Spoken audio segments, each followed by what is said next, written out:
बोलो जय माता दी, पछले बोलो जय माता दी, मैंने नहीं सुना जय माता की, तो नहीं बोला जय माता। ये चार बात सारी रात ढोल पीट के और चले, शेरा वाली लट्टा वाली और कुछ नहीं। तो ख्याल से देखिए जो जागरण करते हैं माता का, तो चार बात याद रखा करें। और देखो सारे तो नहीं कहते, 90%, 99% आज के भगत कैंपा कोला में दारू मिलाकर पी के और फिर ढोलकी पीटन लागे सांझे। अगले बोलो जय माता दी, पछले बोलो जय माता दी, मैंने नहीं सुना जय माता की, तो नहीं बोला जय माता। ये चार बात सारी रात ढोल पीट के और चले, शेरा वाली लट्टा वाली और कुछ नहीं। और इस तो महाराज के ना तो कोई तरह ध्यान बनाना, कोई भक्ति ना मार्ग, ढोल पीट के और अगला कराने वाला हजारों रुपया खर्च कर ले सीधा गधे की जूनी में।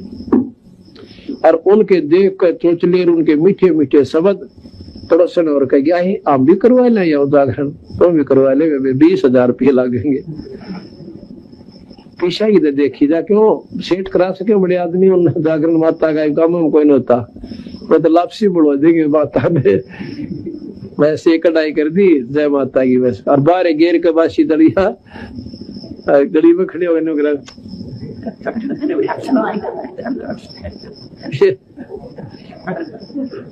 तो माता तो उनके जाएगी ना 20,000 का खर्च करे हुए दलियन माता भी रेते में गिरा करे। अर्थात कोई भी मार्ग महाराज के दुर्गा ध्यान पड़े जिस बगड़म ता संगति डूबे सब नगरम। जैसे किसी के घर पर दुर्गा का जागरण होना तो पड़ोसी और भी जिसका थोड़ा सा जो तो उन्होंने क्या करे, ए जी मारा भी कर दियो तड़के, मारा भी रख दो, हम भी एक जागरण करवाएंगे। क्यों देखा देखी हम करते ही हैं, भगवान का ज्ञान तो हमें है नहीं। और उनके सुरीली आवाज और बड़े गाने बजाने सब तरह के अट्रैक्शन होता है।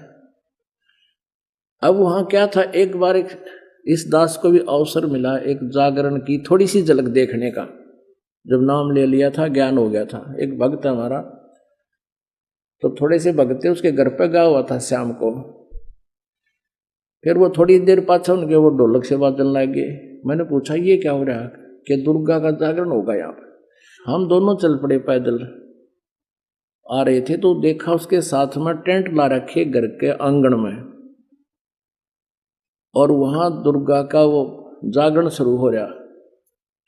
अब एक स्पेशल बुला रखा वहां जागरण करने वाला जो गायक, और उसका अलग से एक रेजिडेंस टेंट में बना रखा, गर्मियों के दिन थे तो वहां शुरू कर रखे, सारे बोलो जय माता दी, अगले बोलो जय माता दी, पिछले बोलो जय माता दी, मैं नहीं सुनिया जय माता दी। वो तो नेक बनो कहते मैं नहीं सुनिया, सारे जोर तो बोलो जय माता दी।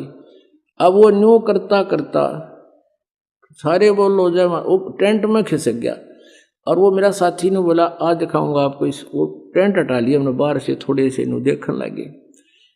वो पहले तो उसको देख रहे थे वो गाने गाओ, तो फिर इधर गया तो फिर दूसरी कनात के सहारा देखे के करे।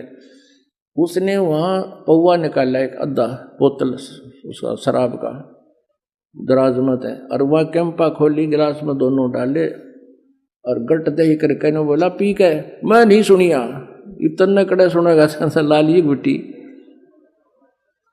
मैं नहीं सुनिया, सारे बोलो तेरा गजब भैया। अब परमात्मा कहते हैं दुर्गा ध्यान पड़े तिस बगड़म ता संगति डूबे सब नगरम। अब परमात्मा ने धर्मदास जी को सृष्टि रचना सुनाई। क्या बताया, धर्मदास ये जग बोराना, कोई न जाने पद निर्वाणा, यही कारण मैं कथा पसारा, जग से कहिए एक राम नियारा।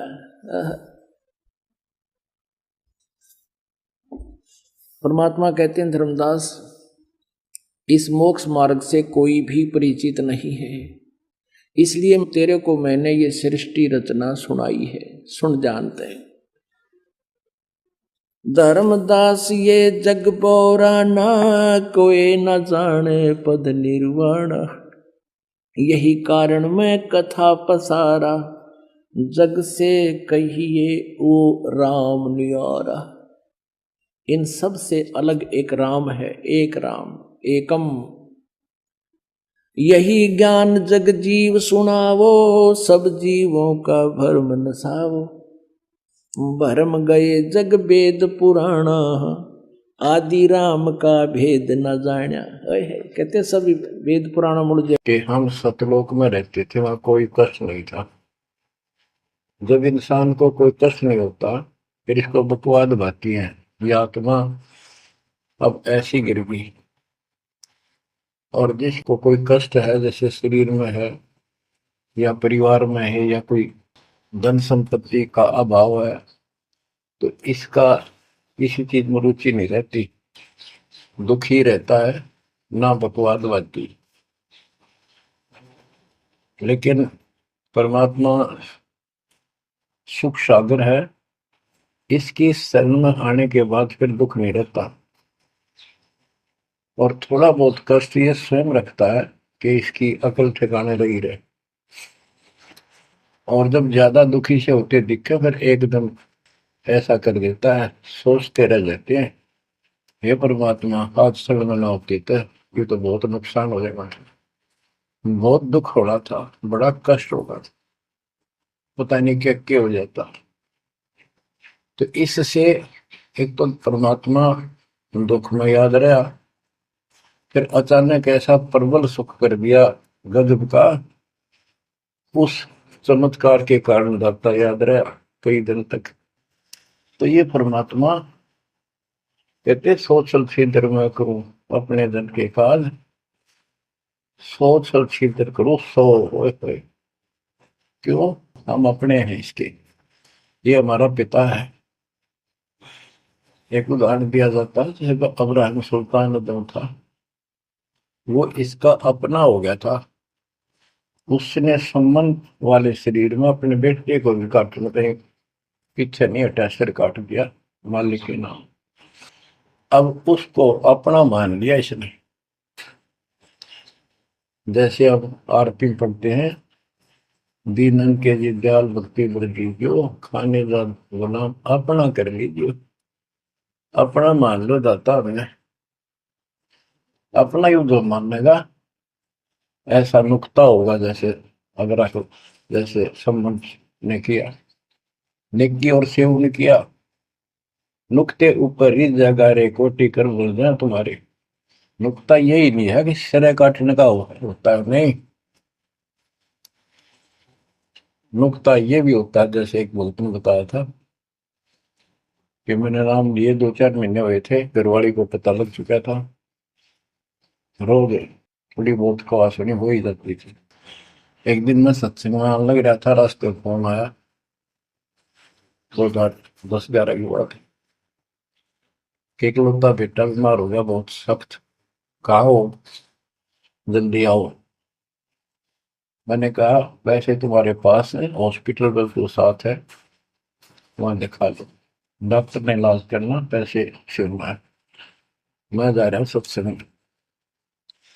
बस वो लगी उल्टे सुलटी बात सुनाने, मैंने फोन काट दिया, मैं आ गया पास में, मैंने फोन ना बंद रखा।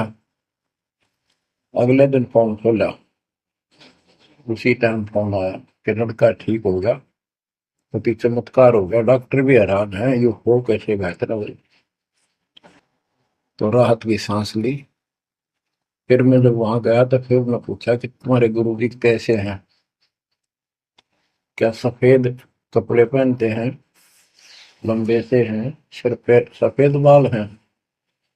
मैं उनके मुंह की तरफ देखूं, ये उस लड़के ने बताया अपनी माँ को, एक ऐसा आदमी आया था और मेरे को काल के दूतों से जो खींच के झटका देकर छुटा के लाया, वापिस मेरे को छोड़ दिया इसमें शरीर में।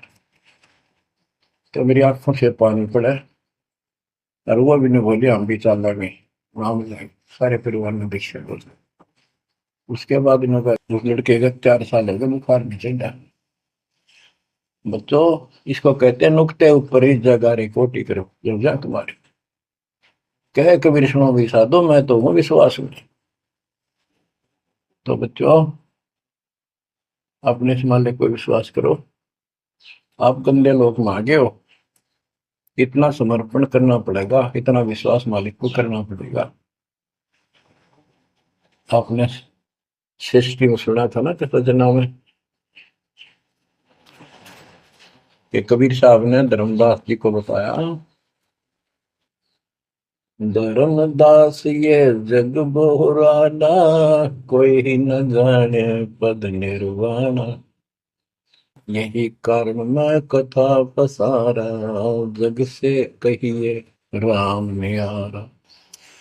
कि हे धर्मदास, इस संसार में कोई भी निर्वाण पद, मोक्ष प्राप्त करने वाली विधि पद्धति से कोई भी परिचित नहीं है, किसी को ज्ञान नहीं है।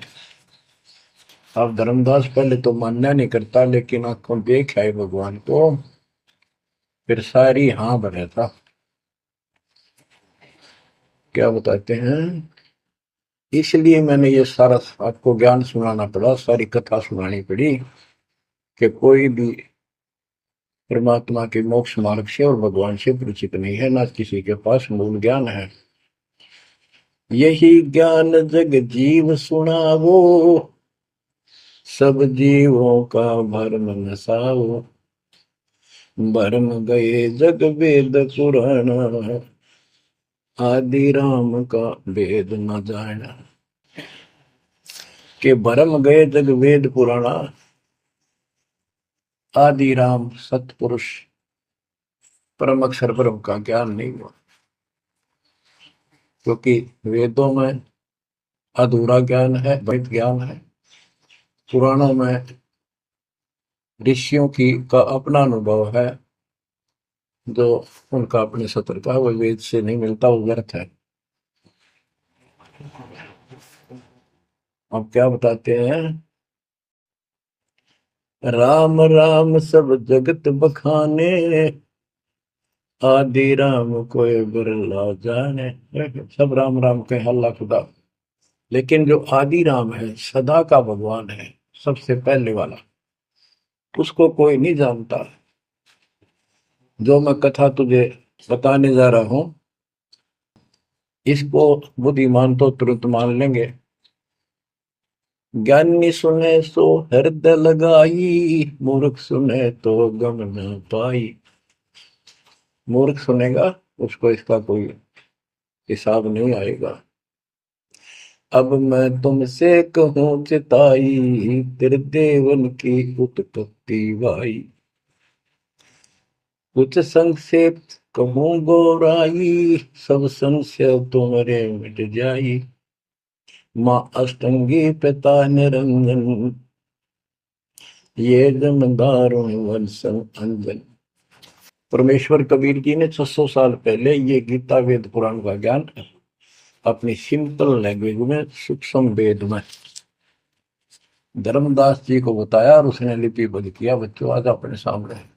दत्त साहेब जी, इस वीडियो के बनाने का उद्देश्य हमारा किसी को भी नीचा दिखाना व किसी की भावनाओं को ठेस पहुंचाने का नहीं है। आज दुर्गा नवरात्रि है। इस स्पेशल दुर्गा नवरात्रि पर जानते हैं सृष्टि रचना कैसे हुई। तो संत रामपाल जी महाराज जी द्वारा कबीर सागर से सृष्टि रचना जानते हैं। आखिर इंसान पैदा होता है और मर जाता है, आखिर मरने के बाद कहाँ जाता है, और पैदा होता है तो कहाँ से आता है। तो जानते हैं भगवान द्वारा रची सृष्टि रचना। प्रश्न, प्रभु कौन है, कहाँ है, कैसा है, उसका वास्तविक नाम क्या है। उत्तर, सर्वप्रथम प्रभु यानी साहिब अल्लाह अकेला था तथा अनामी लोक में रहता था।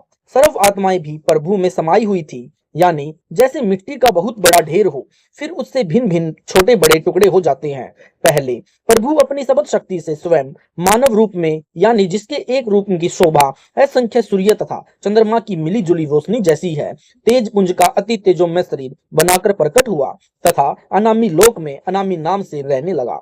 फिर उसी प्रभु यानी कबीर देव ने अगम लोक में शब्द यानी वचन से शब्द शक्ति से निर्मित किया तथा स्वयं ही अपना अन्य रूप बनाकर, शरीर बनाकर अगम पुरुष नाम से अगम लोक में रहने लगा, जिसका तेज खरब सूर्यों तथा चंद्रमाओं की रोशनी मिला दे तो एक रूम की शोभा से कम है। फिर प्रभु यानी कबीर देव ने अनन्य रूप मानव सदृशी तेज पुंज बनाया, जिसके एक रूम की शोभा अरब सूर्य तथा चंद्रमा की मिली जुली रोशनी से भी ज्यादा है तथा अलख लोक की रचना शब्द शक्ति से करके अलख पुरुष की उपमा पाया। इसके बाद प्रभु यानी कबीर देव ने अपना अन्य मानव के सदृशी तेज पुंज का रूप बनाया, जिसके एक रूम की शोभा करोड़ सूर्यों तथा इतने ही चंद्रमाओं की रोशनी से भी अधिक है, तथा सतलोक में रहने लगा। सतलोक में सर्वप्रथम प्रभु ने 17 यानी शब्द वचन से उचारे। प्रथम शब्द से 16 द्वीप तथा 5 तत्व 3 गुण की रचना की तथा 16 शब्दों से 16 पुत्रों की उत्पत्ति की, जिनके नाम है कूरम ज्ञानी, विवेक, तेज, सहज, संतोष, श्रुति, आनंद, क्षमा, इसकाम, जलरंगी, अचिंत, प्रेम, दयाल, धैर्य, योग, संतायन अर्थात योग जीत। सतपुरुष यानी पूर्ण परमात्मा कबीर देव ने अपने पुत्र अचिंत को सतलोक में अन्य रचना का भार सौंपा। अचिंत ने एक शब्द उच्चारा, जिससे सतपुरुष की शक्ति से एक परमहंस अक्षर पुरुष यानी परब्रह्म की उत्पत्ति हुई। अक्षर पुरुष यानी परब्रह्म अमृत सरोवर में विश्राम करने लगा। उसे निद्रा आ गई। उसे जगाने के लिए प्रभु यानी सतपुरुष ने अपनी शब्द शक्ति से अमृत तत्व से एक अंडा बनाया। उसे एक सरोवर में छोड़ा, जिसमें अक्षर पुरुष यानी परब्रह्म सोया हुआ था। उस विशाल अंडे की हलचल यानी गड़गड़ाहट से अक्षर पुरुष यानी परब्रह्म की निद्रा भंग हो गई तथा कच्ची नींद से जागने के कारण कुछ क्रोधवश देखा कि मेरी निद्रा किसने भंग की है। उसके क्रोध का कोप उस अंडे पर पड़ा। अंडे 2 भाग हो गए। उससे ब्रह्म यानी ज्योति निरंजन की उत्पत्ति हुई तथा प्रभु ने आकाशवाणी करके कहा कि तुम दोनों बाहर आओ तथा अचिंत के द्वीप में रहो। तीनों यानी अचिंत, अक्षर पुरुष, क्षर पुरुष अर्थात ब्रह्म एक द्वीप में रहने लगे। कुछ समय उपरांत ब्रह्म यानी ज्योति निरंजन के मन में आया कि मेरे अन्य 15 भाई अलग अलग द्वीपों में रहते हैं। हम तीनों यानी अचिंत, अक्षर पुरुष और क्षर पुरुष एक द्वीप में रह रहे हैं। क्यों न अपना अलग द्वीप तथा राज्य में भी प्राप्त करूं।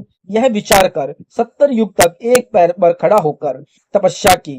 यानी हम सर्व आत्मा जो आज इस काल लोक अर्थात 21 ब्रह्मांडों में परेशान हो रहे हैं, सतलोक में रहते थे। वहां हमारा जन्म मरण, राग द्वेष तथा परिश्रम करके पेट भरना आदि कष्ट नहीं था। फिर भी हम अपनी नादानी के कारण अपने मूल मालिक सतपुरुष को भूलकर इस ब्रह्म को अलौकिक शक्ति युक्त जानकर आसक्त हो गए। सतपुरुष यानी प्रभु ने हमें सावधान भी किया, परंतु हम अंदर से इस ब्रह्म यानी क्षर पुरुष को चाहने लगे, जिससे अंतर्यामी प्रभु ने हम सबको हृदय से त्याग दिया, क्योंकि हम अपने पतिव्रता पद से गिर चुके थे। यही कमजोरी हम सभी के अंदर आज भी विद्यमान है। जैसे नादान बच्चे हीरो तथा हीरोइन की बनावटी अदाओं पर आसक्त हो जाते हैं, अपने धर्म को भूल जाते हैं। जब इस क्षर पुरुष यानी ब्रह्म ज्योति निरंजन से सतपुरुष ने आकाशवाणी से पूछा कि आपने मेरी 70 युग साधना की है, क्या चाहते हो। तब क्षर पुरुष यानी ब्रह्म ज्योति निरंजन ने प्रार्थना की कि यह स्थान मेरे लिए कम है, कृपया मुझे अलग लोक प्रदान करने की कृपा करें। प्रभु ने कहा यानी ब्रह्म क्षर पुरुष को 21 ब्रह्मांड प्रदान कर दिए। यह क्षर पुरुष उसमें रहने लगा। उसी समय प्रभु ने पर ब्रह्म के साथ संग ब्रह्मांड की भी रचना शब्द से ही कर दी थी। कुछ समय के बाद क्षर पुरुष यानी ब्रह्म ने सोचा कि इसमें अन्य रचना भी चाहिए, इसलिए यह विचार कर फिर 70 युग तपस्या की। यानी प्रभु ने पूछा कि ज्योति निरंजन अब क्या चाहते हो। तब ब्रह्म ने प्रार्थना की कि मुझे सृष्टि रचने की सामग्री प्रदान करें। प्रभु यानी कबीर देव ने ज्योति निरंजन को 5 तत्व तथा 3 गुण प्रदान किए। कुछ समय उपरांत फिर 64 युग तक ब्रह्म यानी क्षर पुरुष ने तप किया। प्रभु ने पूछा कि ज्योति निरंजन अब क्या चाहते हो। क्षर पुरुष यानी ब्रह्म ने कहा कि मुझे आत्मा देने की कृपा करें। तब प्रभु ने कहा कि किसी भी साधना के प्रतिफल में आत्मा नहीं दी जा सकती। आत्मा बिल्कुल नहीं दूंगा और कोई सुविधा प्राप्त करा सकता हूँ। हाँ, यदि कोई आत्मा स्वेच्छा से तेरे साथ रहना चाहता है तो वह जा सकती है। तब क्षर पुरुष यानी ब्रह्म ने हम सभी आत्माओं के पास आकर कहा कि मुझे पिताजी से 21 ब्रह्मांड प्रदान किए हैं, उनमें नाना प्रकार के सुहावने लोक रचकर आनंद से रहा करूंगा। क्या आप मेरे साथ चलना चाहते हो। हम सब नादान आत्माओं ने यानी जो आज काल की कैद में हैं, कहा कि यदि पिताजी आदेश दे दें तो हम आपके साथ चलने को तैयार हैं। तब क्षर पुरुष यानी ब्रह्म ने प्रभु यानी कबीर देव से कहा कि कुछ आत्माएं मेरे साथ चलने को तैयार हैं। प्रभु यानी अकाल पुरुष अर्थात सतपुरुष कबीर देव ने कहा कि यदि मेरे सामने स्वीकृति दे तो मैं आज्ञा दूं। प्रभु यानी शब्द स्वरूपी राम यानी सतपुरुष ने पूछा कि जो हंस आत्मा क्षर पुरुष यानी ज्योति निरंजन के साथ जाना चाहता है वह सहमति व्यक्त करे। सर्व आत्माओं ने यानी संकोच किया तथा सहमति नहीं दे पाई। उसी समय एक हंस उठा तथा कहा कि मैं जाना चाहता हूँ। उसी देखा देखी हम सब ने सहमति दे दी। तब प्रभु ने कहा, ज्योति निरंजन आप अपने लोक में जाओ, मैं अपने आप इन सर्व आत्माओं को आपके पास विधिवत भेजूंगा। सतपुरुष ने एक प्रानंदनी शक्ति अर्थात पराशक्ति शब्द से बनाई तथा उसी प्रथम माया से उस आत्मा का लड़की का रूप यानी प्रकृति देवी दुर्गा अष्टंगी बनाया तथा 5 तत्व तथा 3 गुण युक्त कर दी। इसके बाद हम सर्व आत्माओं को सूक्ष्म रूप बनाकर इसी प्रकृति देवी में शब्द शक्ति से प्रवेश कर दिया। सतपुरुष ने दुर्गा से कहा कि पुत्री, आपको मैंने ये सर्व आत्मा दे दी है तथा तुझे शब्द शक्ति प्रदान करता हूँ।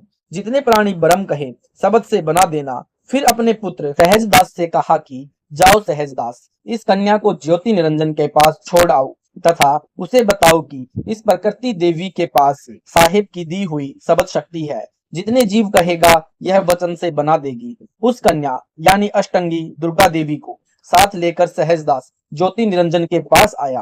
प्रभु की बताई सर्व वार्ता कह सुनाई तथा लड़की को ज्योति निरंजन के पास छोड़कर अपने द्वीप में आ गया। लड़की के जवान होने के कारण उसका रंग रूप निखरा हुआ था। युवा लड़की के सुंदर शरीर को देखकर क्षर पुरुष यानी ब्रह्म को कामदेव सताने लगा।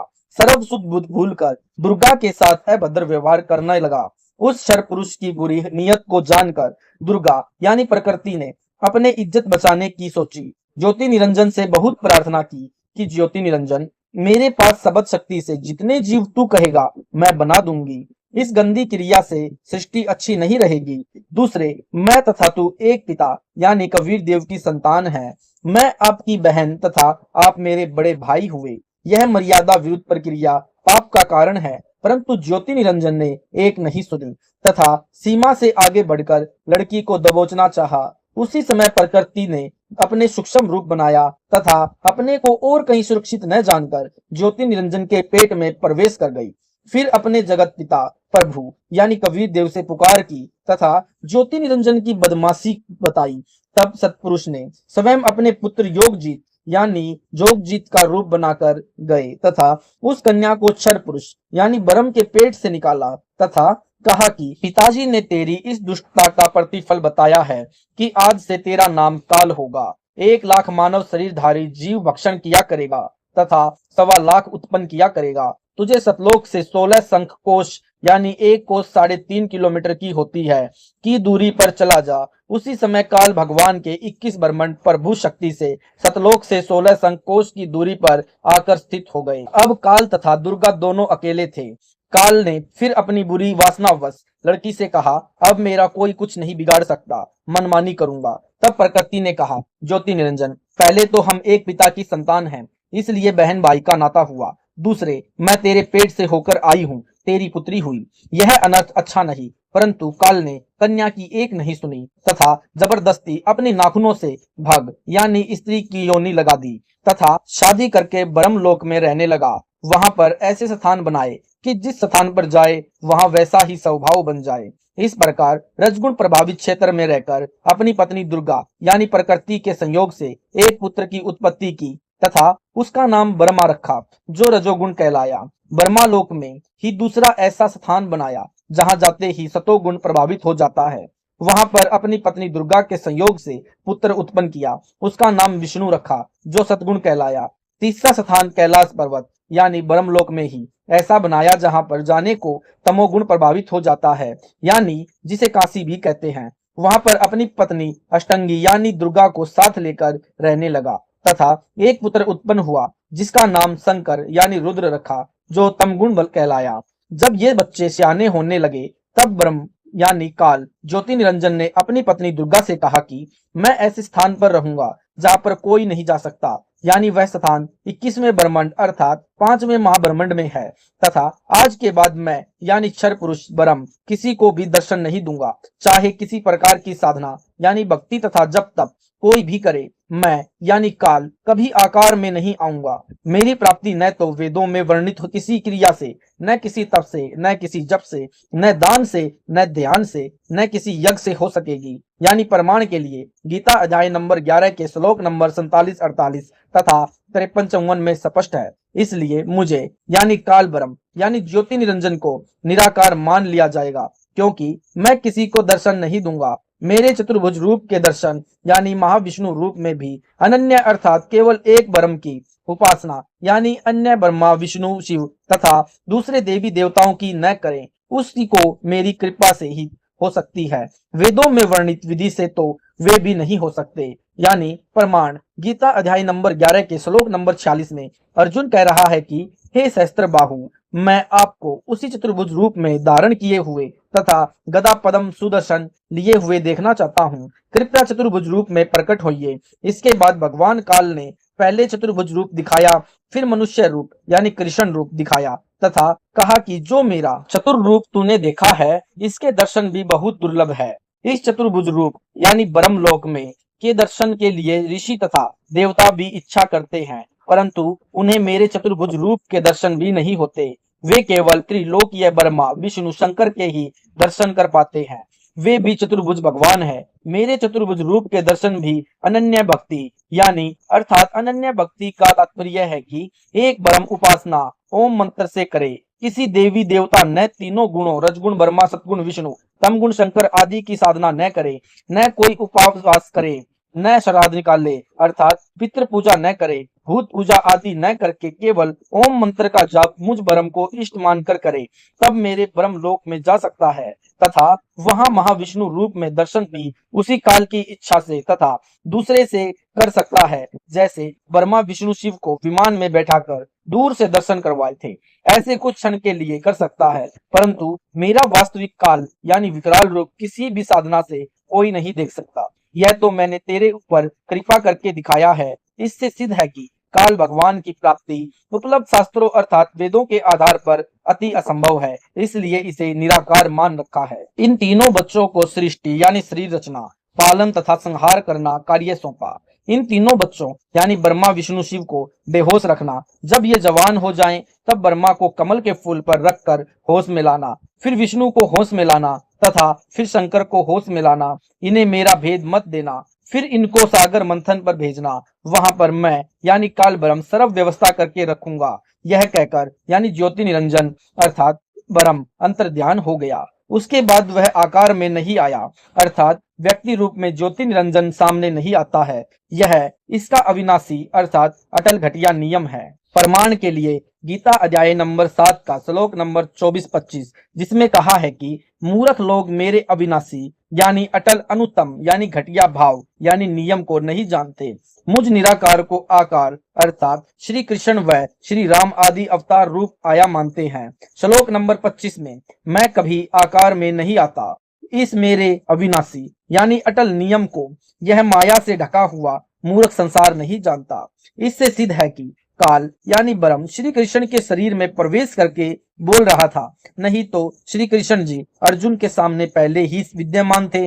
वे यह नहीं कहते कि मैं व्यक्त रूप अर्थात आकार में नहीं हूँ। जब ये तीनों जवान हुए तब माया यानी दुर्गा ने उन्हें भिन्न भिन्न स्थानों पर, जैसे ब्रह्मा को कमल के फूल पर, विष्णु को शेष सैया पर तथा शंकर को ब्रह्मांड के कैलाश पर्वत पर होश में ला दिया। यानी विशेष जानकारी के लिए पढ़े इसी पुस्तक में देवी भागवत महापुराण के 3 अध्याय का लेख पृष्ठ नंबर 85 पर। इसके बाद इन तीनों को विमान में बैठाकर दुर्गा ने ब्रह्मलोक का भ्रमण कराया, जहां पर इन तीनों ने देखा कि वहां एक महास्वर्ग था तथा एक एक ब्रह्मा विष्णु तथा शंकर तथा उनकी पत्नियां और थी। ये यानी विमान वाले ब्रह्मा विष्णु और शंकर तीनों आपस में कहते हैं कि हमें कुछ नहीं पता, यह अन्य ब्रह्मा विष्णु और शिव कौन है। इसके बाद विमान उसी देवी के पास पहुंचकर रुक गया। तीनों यानी ब्रह्मा विष्णु शंकर विमान से उतरे तथा दुर्गा यानी प्रकृति ने इन्हें लड़की बना दिया। उस माया यानी अष्टंगी के पास हजारों सहेलियां बैठी थी। तब त्रिलोकीय ब्रह्मा विष्णु शिव ने देखा कि माता का रूप बहुत तेजोमय है, हजारों बिजलियों की चमक के तुल्य जगमग करता हुआ। सौभाम्य स्वरूप बहुत ही सुंदर है। उसके नाखून दर्पण की तरह चमक रहे थे। उनमें फिल्म की तरह तीनों ने उत्पत्ति स्थल यानी ब्रह्मा कमल के फूल पर, विष्णु शेष सैया पर, शंकर दूसरे कैलाश पर्वत पर अचेत दिखाई दिए। तब तीनों ने स्वीकार किया कि आप ही हम तीनों की जननी हो तथा सर्व संसार को आपने ही रचा है। ब्रह्मा ने पूछा, हे माता, आप तथा ब्रह्म एक ही हो या भिन्न भिन्न हो? तब माता ने कहा कि मुझे तथा ब्रह्म को एक ही जानो, क्योंकि हम दोनों के संयोग से यह सारा संसार चल रहा है। तुम मुझे तथा ब्रह्म के हमेशा याद रखना। तुम्हारे कार्य में कोई अड़चन नहीं आएगी। यदि कोई कठिनाई आए तो हमें याद करना, तुरंत सहायता मिलेगी। तथा तुम तीनों अपना अपना कार्य संभालो। ब्रह्मा शरीर बनावे, विष्णु पालन करे तथा शंकर संहार करे। तीनों ने कहा कि सर्व जल ही जल है, पृथ्वी नजर नहीं आती, यह कार्य कैसे संभव हो सकता है? तब दुर्गा ने कहा, विमान में बैठो, तुम्हें उन स्थानों पर भिजवाती हूँ जहाँ यह कार्य प्रारंभ करना है। तीनों को पूर्व निर्मित ब्रह्मलोक यानी विष्णु लोक तथा शंकर लोक में छोड़ दिया तथा 3 लोक पृथ्वी अर्थात मृतलोक, स्वर्गलोक तथा पाताल लोक में जीव रचना, पालन तथा संहार का कार्य सौंपा। तब माता ने कहा कि तुम सागर मंथन करो। वहां पर काल ब्रह्म ने सर्व व्यवस्था पहले ही कर रखी थी। स्वयं एक कछुआ यानी कूर्म बनकर समुद्र में प्रवेश कर गया तथा अपने ऊपर पर्वत को धारण किया। एक सर्प का रस्सा यानी दूध की तरह मंथन करने के लिए बनाकर लपेट दिया। तीनों ने सागर मंथन किया। पहले 4 वेद काल यानी ब्रह्म अर्थात क्षर पुरुष भगवान ने पूर्ण ब्रह्म यानी सतपुरुष अर्थात कबीर देव की आज्ञा से सत्य ज्ञान रूप में समुद्र में प्रवेश कर दिए थे।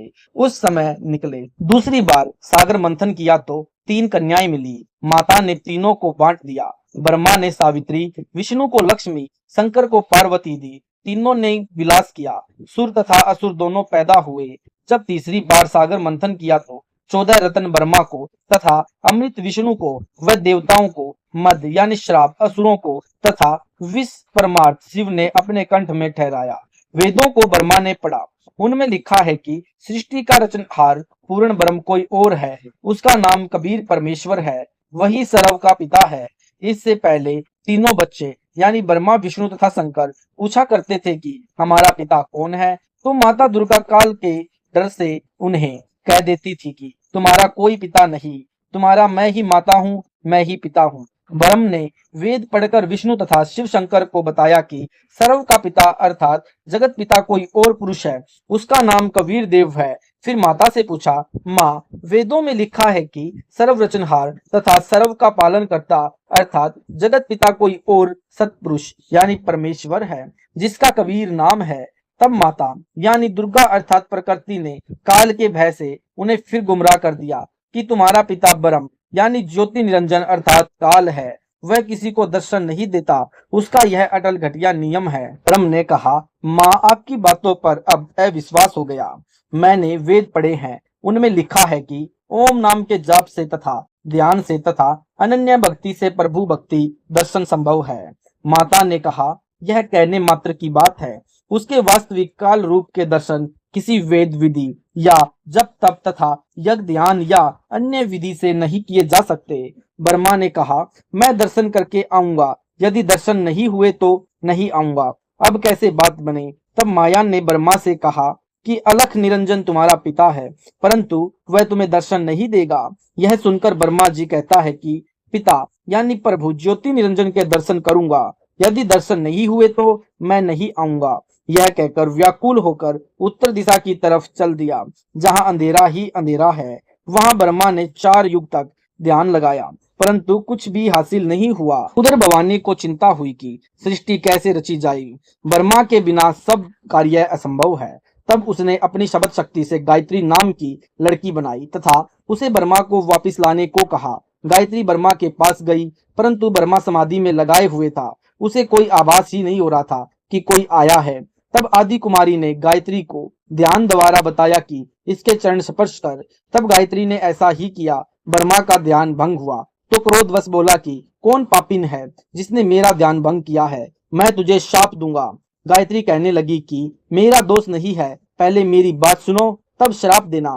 मेरे को माता ने तुम्हें लोटा लाने को कहा है, क्योंकि आपके बिना जीव उत्पत्ति नहीं हो सकती। ब्रह्मा ने कहा, कि मैं कैसे जाऊं, पिताजी के दर्शन हुए नहीं, बिना दर्शन किए जाऊं तो मेरा मजाक होगा। ऐसा करो, यदि आप यह कह दो कि वर्मा ने पिताजी के दर्शन कर लिए हैं, मैंने अपने दर्शन आंखों से देखा है, तो मैं आपके साथ चलूं। तब गायत्री ने कहा कि आप मेरे साथ भोग यानी सेक्स करो तो मैं आपकी झूठी साखी यानी गवाही भरूं।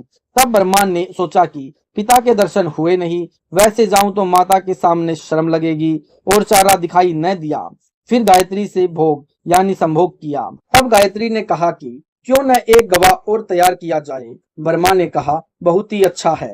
तब गायत्री ने शब्द शक्ति से एक लड़की पूपवती पैदा की तथा उससे दोनों ने कहा कि हमारी गवाही देना कि वर्मा ने पिता के दर्शन किए हैं। तब पूवती ने कहा कि मैं क्यों झूठ गवाही दूं? हाँ, यदि वर्मा मेरे से रति क्रिया यानी भोग विलास सेक्स करे तो गवाही दे सकती हूँ। गायत्री ने वर्मा को समझाया यानी उकसाया कि कोई और चारा नहीं है। तब वर्मा ने पूपवती से संभोग किया तो तीनों मिलकर आदि माया के पास आए। यहाँ गरीबदास जी महाराज जी कहते हैं कि दास गरीब यह चूक दरो दूर।